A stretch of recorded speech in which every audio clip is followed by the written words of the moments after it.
Dalam perjalanan Rina sebagai santri baru di pesantren As, ia menghadapi dilema antara harapan dan ketakutan. Kehidupan yang penuh aturan dan tradisi, ditambah dengan kejadian-kejadian aneh yang tak terduga, membuatnya bertanya-tanya tentang apa yang sebenarnya terjadi di balik dinding pesantren. Apakah Rina akan mampu beradaptasi, ataukah ia akan terjebak dalam misteri yang mengancam? Temukan jawabannya dalam cerita yang penuh ketegangan dan emosi ini.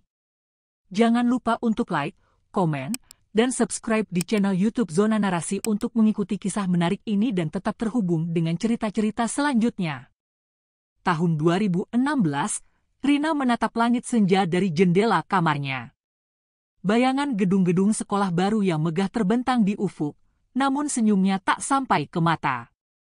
Penerimaan di SMA favoritnya telah di tangan, sebuah pencapaian yang seharusnya membahagiakan. Namun, bayang-bayang jarak yang cukup jauh antara rumah dan sekolahnya menggantung seperti awan mendung. Ia harus memilih, tinggal di kos, dengan kebebasan yang menggoda namun biaya yang mencekik, atau pesantren, dengan aturan ketat namun biaya yang jauh lebih terjangkau. Dilema ini menggerogoti pikirannya, membuat malam-malamnya dipenuhi gelisah. Ia membayangkan kebebasan kos, berkumpul dengan teman-teman hingga larut, menikmati makanan kesukaannya tanpa batasan. Namun, bayangan dompet orang tuanya yang tipis selalu menghantuinya. Di meja makan, aroma masakan ibu memenuhi ruangan. Ayah, dengan wajah lelahnya setelah seharian bekerja di sawah, menatap Rina dengan penuh perhatian.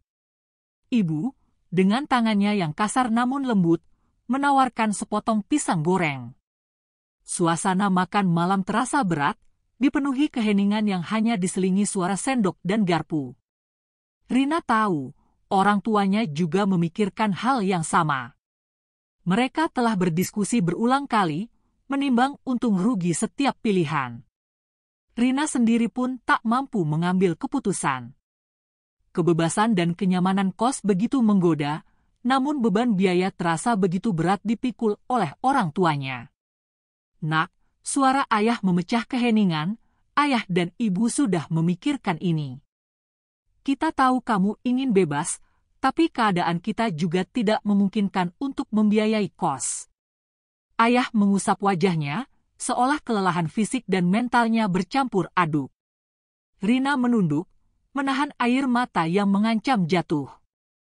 Ia tahu, orang tuanya telah bekerja keras untuk membiayai pendidikannya. Pesantren mungkin pilihan yang lebih baik, Rina, sambung ibu, suaranya lembut namun tegas. Biayanya lebih terjangkau, dan kamu bisa fokus belajar. Kita percaya kamu bisa menyesuaikan diri.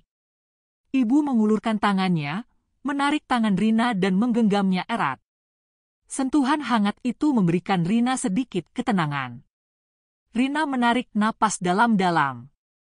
Ia menyadari, kebebasan bukanlah segalanya. Ada tanggung jawab yang harus dipikul, ada pengorbanan yang harus dilakukan.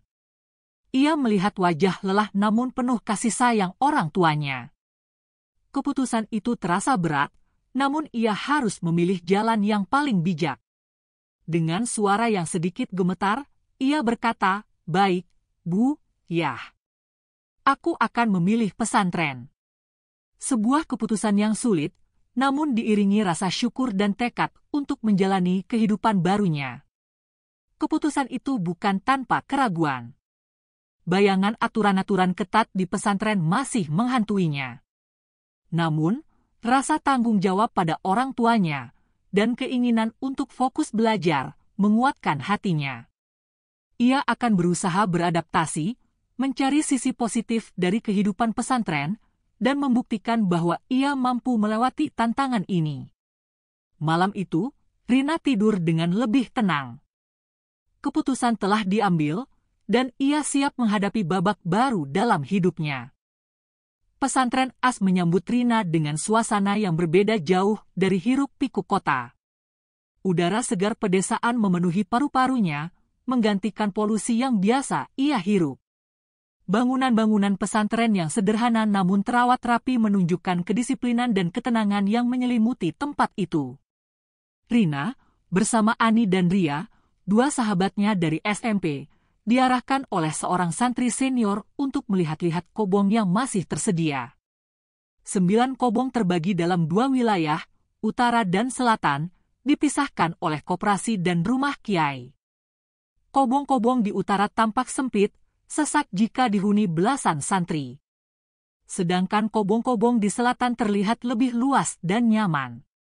Ani dan Ria, yang sudah berpengalaman tinggal di pesantren, segera memberikan penilaian mereka. Kobong di selatan lebih baik, Rin, kata Ani, lebih lega, dan banyak santri senior di sana. Kita bisa belajar banyak dari mereka. Ria mengangguk setuju. Rina mengamati sekeliling, menimbang-nimbang pertimbangan praktis dan sosial. Ia pun setuju dengan pilihan mereka. Kobong nomor 2 di wilayah selatan menjadi pilihan mereka bertiga, sebuah tempat yang akan menjadi saksi bisu perjalanan mereka di pesantren. Mereka membayangkan kehidupan baru yang akan mereka jalani di tempat tersebut, berbagi cerita, bersama-sama melewati suka dan duka. Memasuki kobong yang dipilih, suasana sederhana namun bersih menyambut mereka. Bau kayu dan kapur baru samar-samar tercium, memberikan aroma khas pesantren yang menenangkan.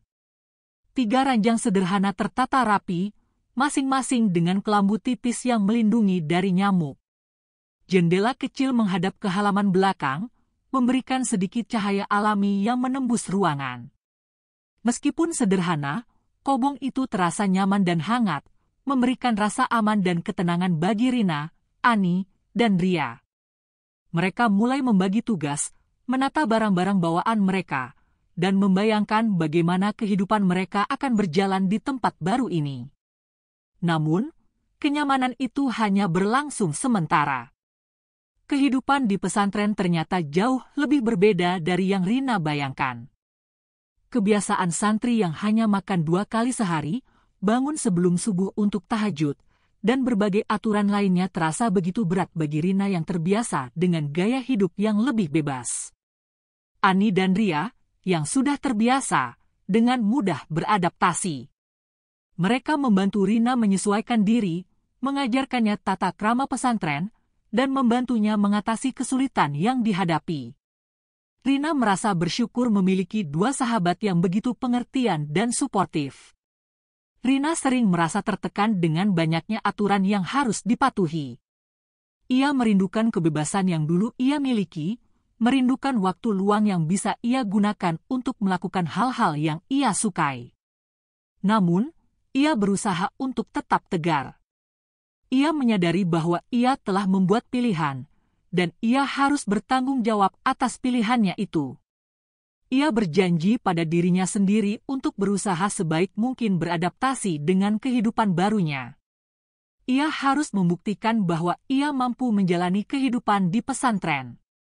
Mengantre untuk mandi menjadi salah satu tantangan tersulit bagi Rina. Ia selalu berada di urutan paling belakang, harus menunggu lama hingga gilirannya tiba. Hal ini sering membuatnya kesal dan frustasi.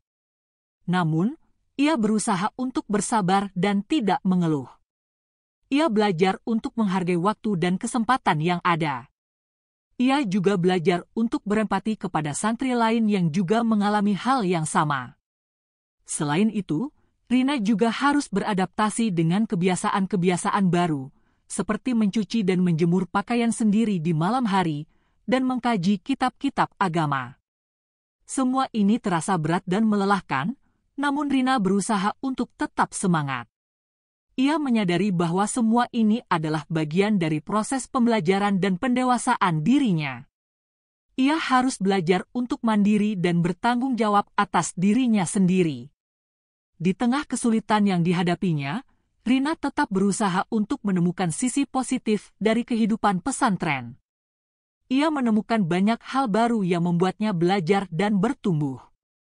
Ia belajar tentang kedisiplinan, kebersamaan, dan nilai-nilai agama yang lebih dalam. Ia juga menemukan banyak teman baru yang baik hati dan suportif. Meskipun berat, Rina yakin bahwa ia akan mampu melewati semua tantangan ini dan menemukan kebahagiaan di tengah kehidupan barunya di pesantren. Rina menarik nafas panjang, aroma kapur barus dan kayu masih samar tercium di kobong mungilnya. Kenyamanan awal tinggal di pesantren As kini terasa sirna, tergantikan oleh rasa asing dan tertekan. Kehidupan yang selama ini ia jalani, dengan kebebasan dan ritme sendiri, kini tergantikan oleh jadwal yang ketat dan aturan yang begitu banyak. Bayangan masa depan yang cerah di sekolah baru perlahan memudar, terhalang oleh dinding-dinding rutinitas pesantren yang terasa begitu berat. Makan hanya 2 kali sehari, sebuah kebiasaan yang sangat berbeda dari pola makan Rina di rumah, membuatnya sering merasa lapar dan lemas. Perutnya keroncongan di siang hari, sementara teman-temannya tampak biasa saja. Ani dan Ria, yang sudah terbiasa, hanya tersenyum simpul dan menawarkan sedikit makanan mereka. Rina mencoba tersenyum balik, meskipun rasa lapar itu terus menggerogoti. Ia harus belajar menyesuaikan diri, meskipun tubuhnya masih meronta-ronta. Bangun sebelum subuh untuk sholat tahajud, sebuah kewajiban yang terasa sangat berat bagi Rina. Tubuhnya masih mengantuk, matanya masih berat, namun ia harus memaksa diri untuk bangun dan mengikuti jemaah. Ia iri melihat Ani dan Ria yang tampak begitu tenang dan khusyuk, sementara ia sendiri masih bergelut dengan rasa kantuk yang menguasai seluruh tubuhnya. Ia berdoa dalam hati, memohon kekuatan untuk melewati semua ini. Mencuci dan menjemur pakaian di malam hari, sebuah tugas yang terasa begitu melelahkan setelah seharian belajar dan mengikuti kegiatan pesantren. Tangannya terasa pegal, punggungnya terasa sakit, namun ia harus tetap menyelesaikan tugasnya. Ia melihat Ani dan Ria yang cekatan dan terampil, sementara ia sendiri masih terlihat canggung dan lambat. Ia merasa malu, namun ia berusaha untuk tetap semangat dan belajar dari mereka. Mengkaji kitab-kitab agama, sebuah tantangan tersendiri bagi Rina yang selama ini kurang memiliki latar belakang pendidikan agama yang kuat. Huruf-huruf Arab yang asing, istilah-istilah yang rumit, dan pemahaman yang masih dangkal membuatnya sering merasa frustasi. Ia mencoba untuk fokus, namun pikirannya sering melayang ke hal-hal lain. Ia merasa bodoh dan tidak mampu mengikuti teman-temannya. Aturan-aturan pesantren yang begitu banyak dan ketat membuatnya merasa terkekang. Ia merindukan kebebasan, merindukan waktu luang untuk melakukan hal-hal yang ia sukai, seperti membaca novel atau mendengarkan musik. Ia merasa seperti burung yang dikurung dalam sangkar, kehilangan kebebasan untuk terbang dan mengepakkan sayapnya. Rasa sesak itu terus-menerus menimpanya. Bahkan hal sederhana seperti mengantre untuk mandi pun menjadi sebuah perjuangan. Rina selalu berada di urutan paling belakang, harus menunggu lama hingga gilirannya tiba. Ia sering merasa kesal dan frustasi, namun ia berusaha untuk bersabar dan tidak mengeluh. Ia melihat teman-temannya yang sabar dan saling membantu, dan ia mencoba untuk meniru sikap mereka. Di tengah semua kesulitan itu, secercah harapan tetap ada. Ani dan Ria selalu ada untuk Rina, memberikan dukungan dan bantuan. Mereka mengajarkan Rina tata krama pesantren, membantunya mengatasi kesulitan, dan selalu ada untuk mendengarkan keluh kesahnya. Persahabatan mereka menjadi kekuatan bagi Rina untuk tetap bertahan dan melewati semua tantangan yang dihadapinya. Ia berjanji pada dirinya sendiri untuk tetap kuat dan berusaha beradaptasi dengan kehidupan barunya di pesantren. Malam Senin itu, setelah salat Isya berjamaah, Rina bersama santri kelas Ibtidah lainnya mengikuti kajian kitab Safinah di madrasah. Hujan gerimis membasahi halaman pesantren, menciptakan suasana yang sedikit sendu. Rina memilih duduk di barisan belakang, tepat di samping jendela yang menghadap hamparan sawah dan hutan di luar. Posisi ini memungkinkan Rina untuk sedikit mengalihkan perhatian dari kajian, meskipun ia tahu itu bukanlah tindakan yang bijak. Kegelapan malam dan suara hujan yang menenangkan justru lebih menarik perhatian Rina daripada penjelasan ustaz. Pandangannya tak sengaja tertuju pada sebuah titik di kegelapan luar. Sebuah cahaya kecil, seperti titik emas yang berayun-ayun perlahan, muncul di antara gelapnya malam dan hamparan sawah yang luas. Awalnya, Rina mengira itu hanyalah sorot lampu motor yang melintas di jalan jauh di luar pesantren. Namun, rasa penasaran menggerogoti Rina. Ia kembali melirik ke arah cahaya tersebut. Cahaya itu masih di tempat yang sama, berayun-ayun dengan gerakan yang lambat dan misterius. Tidak seperti sorot lampu motor yang bergerak cepat dan berpindah tempat, cahaya ini tetap diam di satu titik. Rina mulai menyadari bahwa apa yang dilihatnya bukanlah lampu kendaraan. Di luar jendela hanya ada hamparan sawah dan hutan yang gelap gulita. Perlahan, Rina menyadari bahwa cahaya itu semakin membesar. Yang tadinya hanya sebesar titik kecil, kini tampak seperti bulatan koin, lalu semakin membesar hingga hampir sebesar bulatan gelas. Bentuknya pun semakin jelas, menyerupai bola api yang bercahaya keemasan. Rina masih mencoba mencari penjelasan logis. Mungkin ada orang yang sedang membuat api unggun di hutan, atau mungkin petani yang sedang membakar sesuatu di sawah. Namun, pikiran itu langsung sirna ketika Rina menoleh ke jendela di sampingnya. Hujan masih turun dengan deras. Api tidak mungkin menyala di tengah hujan deras seperti ini. Dan cahaya itu tetap berayun-ayun, tidak diam di tempat. Rasa takut mulai menggelitik hati Rina. Ia merasa ada sesuatu yang aneh dan tidak biasa terjadi. Suasana di madrasah yang tadinya terasa tenang, kini terasa mencekam. Rina kembali menatap cahaya misterius itu. Bola api keemasan itu masih berayun-ayun, seolah-olah sedang menari di tengah kegelapan malam. Gerakannya lambat, namun tetap terasa misterius dan menakutkan. Rina merasa jantungnya berdebar kencang. Ia mencoba untuk fokus kembali pada kajian, namun pikirannya terus tertuju pada cahaya aneh tersebut. Ketakutan Rina semakin menjadi-jadi ketika ia menyadari bahwa cahaya itu semakin dekat. Meskipun secara fisik jaraknya masih jauh, namun secara visual, cahaya itu terasa semakin membesar dan semakin dekat. Rasa takut dan cemas memenuhi seluruh tubuh Rina. Ia merasa seperti sedang diawasi oleh sesuatu yang tidak kasat mata. Suasana di madrasah terasa semakin mencekam. Rina merasa seperti satu-satunya orang yang menyadari keberadaan cahaya aneh tersebut. Teman-temannya tampak tenang dan fokus pada kajian, sementara Rina sendiri merasa terancam dan ketakutan. Ia berharap kajian segera selesai, agar ia bisa segera meninggalkan tempat itu. Akhirnya, kajian kitab Safinah selesai. Ustaz menutup pelajaran dan para santri mulai beranjak meninggalkan madrasah. Rina bergegas keluar, tanpa menoleh ke belakang. Cahaya aneh itu sudah menghilang. Namun, bayangannya masih terpatri jelas di benaknya. Rasa takut dan misteri masih membayangi Rina. Ia tidak tahu apa yang sebenarnya telah dilihatnya, namun ia yakin bahwa itu bukanlah sesuatu yang biasa. Kejadian malam itu akan selalu terukir dalam ingatan Rina, sebagai pengalaman mistis pertamanya di pesantren. Ia memutuskan untuk tidak menceritakan kejadian ini kepada siapapun, setidaknya untuk saat ini. Rasa takut dan misteri itu masih terlalu besar untuk diungkapkan. 10 hari berlalu setelah kejadian cahaya aneh di madrasah.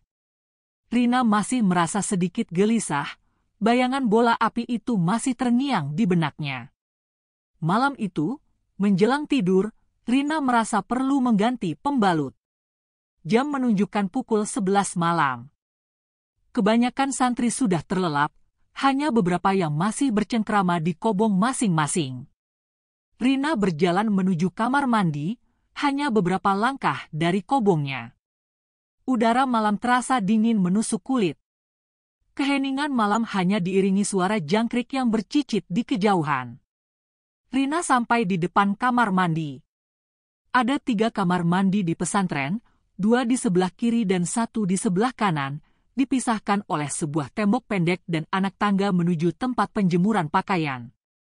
Kamar mandi di sebelah kanan tertutup rapat, terdengar suara gayung dan gemericik air, pertanda ada orang di dalamnya.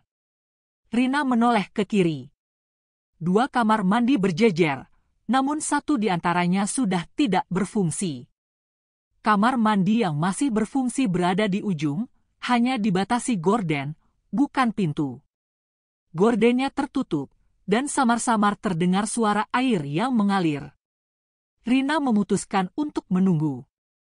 Ia duduk di anak tangga, dekat tembok kamar mandi yang rusak, menunggu salah satu kamar mandi kosong. 5 menit berlalu, kemudian 10 menit. Tidak ada tanda-tanda orang keluar dari kedua kamar mandi tersebut. Rina mulai merasa tidak nyaman. Suara dari kamar mandi kanan terdengar seperti seseorang sedang mencuci pakaian, sementara dari kamar mandi kiri hanya terdengar suara air yang sangat pelan.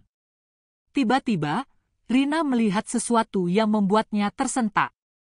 Sebuah aliran air bercampur sesuatu yang berwarna merah gelap mengalir di selokan tepat di depan tempat duduknya. Aliran itu berasal dari kamar mandi kiri. Rasa takut mulai mencengkeram hati Rina. Ia berdiri dan mencoba mengintip dari celah tembok kamar mandi yang rusak. Aliran merah gelap itu semakin jelas terlihat, bercampur dengan air yang mengalir dari selokan. Awalnya, Rina berpikir itu mungkin darah haid, namun warna merahnya tampak terlalu pekat dan alirannya tidak seperti darah haid yang biasanya. Aliran itu tampak tersendat-sendat, seperti sesuatu yang menghalangi. Rina semakin merasa tidak nyaman. Aliran merah gelap itu tidak berhenti, bahkan semakin lama semakin banyak. Ia mencoba berpikir positif, mungkin ada kecelakaan kecil di dalam kamar mandi. Namun, rasa takut itu tetap menghantuinya. Dengan hati yang berdebar kencang, Rina memberanikan diri mendekati kamar mandi. Ia mencoba memanggil, namun tidak ada jawaban. Dengan ragu-ragu, Rina menyibak gorden kamar mandi. Ia berharap menemukan seseorang yang membutuhkan pertolongan. Namun, yang dilihatnya justru membuat bulu kuduknya merinding. Kamar mandi kosong. Tidak ada siapapun di sana. Lantai kamar mandi bersih, tidak ada bercak darah, tidak ada tanda-tanda kecelakaan. Rina menoleh ke selokan, aliran merah gelap itu telah hilang. Tidak ada bau darah, tidak ada apapun. Rina merasa sangat bingung dan ketakutan.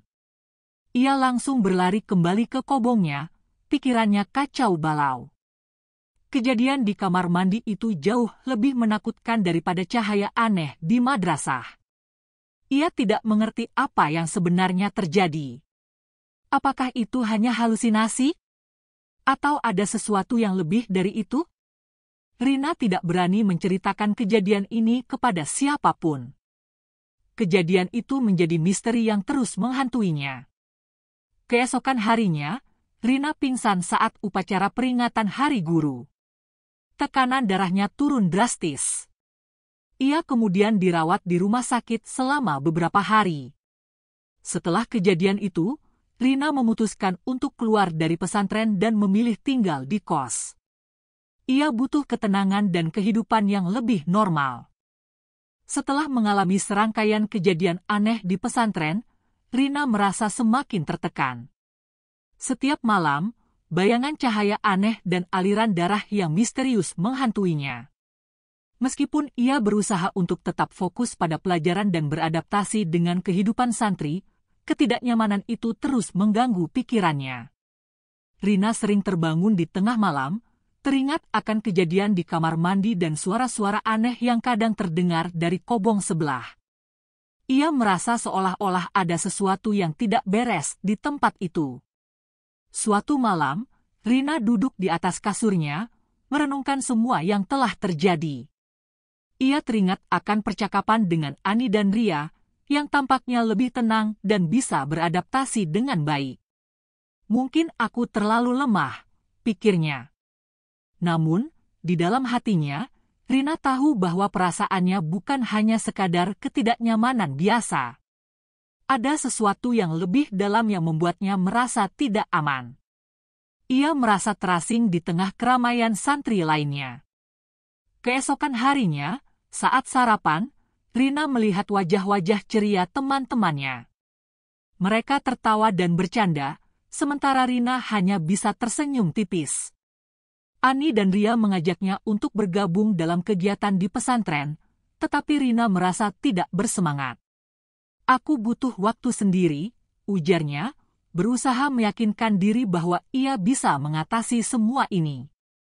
Namun, di dalam hatinya, ia tahu bahwa ia tidak bisa terus-menerus menahan perasaan ini. Setelah beberapa hari, Rina mulai merasakan dampak dari stres yang berkepanjangan. Ia merasa lelah dan tidak berenergi, bahkan saat mengikuti pelajaran. Suatu pagi, saat upacara peringatan Hari Guru, Rina tiba-tiba merasa pusing dan lemas. Ia terjatuh, dan semua orang di sekitarnya panik. Tim medis segera memeriksa kondisinya dan menemukan bahwa tekanan darahnya sangat rendah.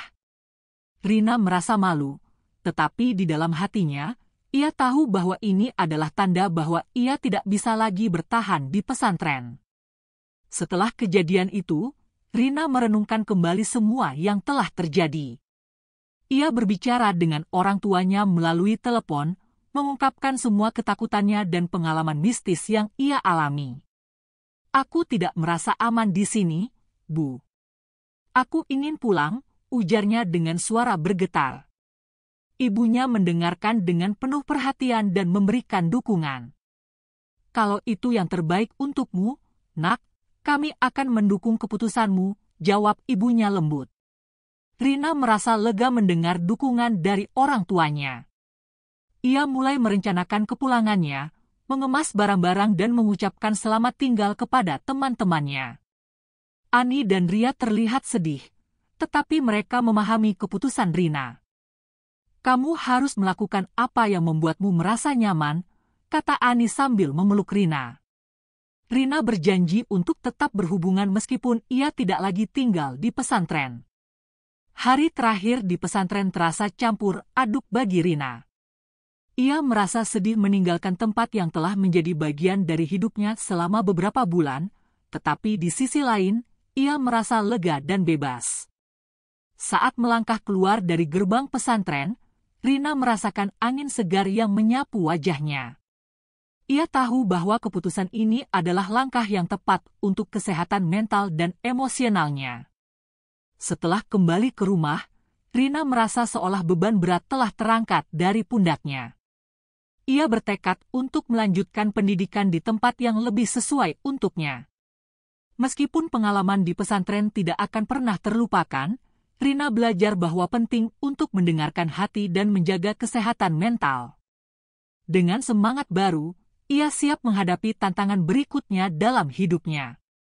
Cerita Rina di pesantren AS menggambarkan perjalanan seorang remaja yang berjuang untuk menemukan jati diri di tengah lingkungan yang asing dan penuh tantangan. Melalui pengalaman mistis dan ketegangan yang dialaminya, Rina belajar bahwa keberanian untuk menghadapi ketakutan dan mengambil keputusan yang tepat adalah kunci untuk menemukan jalan yang benar dalam hidup. Pesan moral yang dapat diambil adalah pentingnya mendengarkan intuisi diri dan tidak ragu untuk memilih jalan yang sesuai dengan hati, meskipun itu berarti meninggalkan zona nyaman.